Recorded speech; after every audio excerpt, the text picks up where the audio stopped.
Après la guerre interne entre les managers et les artistes sont plus profondes qu'on nous laisse imaginer. Après l'étape banlieusard, ce mercredi c'est Maxime Beka et Velden Prod qui sont à la une. Mais cette fois, c'est l'inverse qui s'est produit car c'est le manager qui a fait le grand déballage sur son ancien protégé.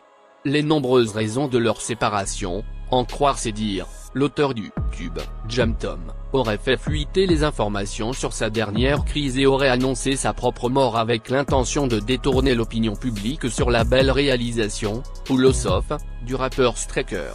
En contact avec notre rédaction, l'ex-manager de l'auteur de Sanctum nous a confié quelques points sur les véritables raisons de ce divorce, notamment l'annonce de la crise de Maxime Beka sur la toile.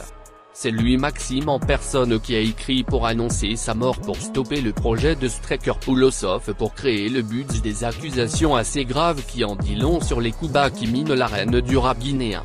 Après avoir appris cette information, le jeune Striker est resté sans mots et a préféré réagir sur les réseaux sociaux avec la publication ci-dessous.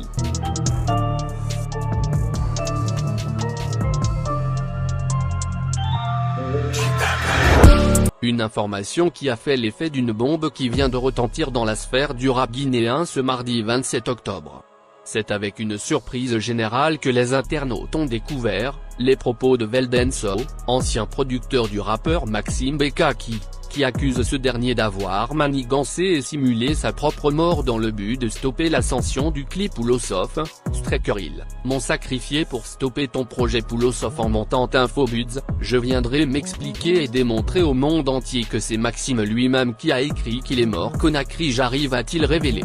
Bien que Maxime Beka demeure encore silencieux face à cette révélation, son confrère Striker quant à lui est sorti de sa réserve et s'indignait contre ce complot perpétré contre sa personne. Je suis vraiment déçu qu'un tel acte se produise entre nous.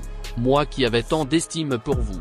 Vous faisiez pourtant semblant d'être avec moi, mais au fond, vous êtes tous contre mon ascension, alors que je vous ai rien fait.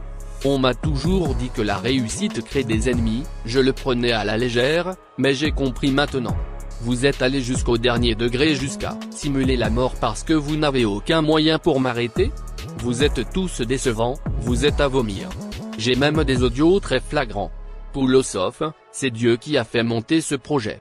Rien ne pouvait l'arrêter. Et aujourd'hui malgré votre stratégie et mauvaise foi, il est au top, et il est proche du million de vues.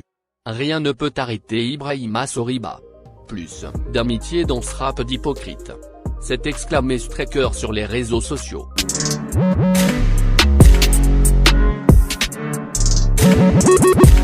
Après la réaction de Striker, qui paraît être dégoûté du rap guinéen, et n'en revient toujours pas, c'est au tour du très controversé MC Frosh de réagir, via un commentaire sous le post du philosophe Peul du rap guinéen. Pour Sogeko on est, cette pratique de coup bas, serait courante dans le milieu, raison de plus pour lui d'être droit dans ses bottes, dans un game qu'il qualifie d'hypocrite. Plus d'amitié dans ce rap d'hypocrite enfin, on me donne raison, j'avais été le premier à le dire, mais comme toujours tout, je laisse le temps témoigner. Être ami dans le semblant. Non, je préfère te dire que je ne t'aime pas comme ça, on est clair. A-t-il commenté pour finir, MC Frosh ajoute, en ce qui concerne Maxime Beka, on en reviendra. Aurait-il aussi des révélations à faire concernant l'auteur du titre Sanctum? Seul l'avenir nous le dira. Affaire à suivre.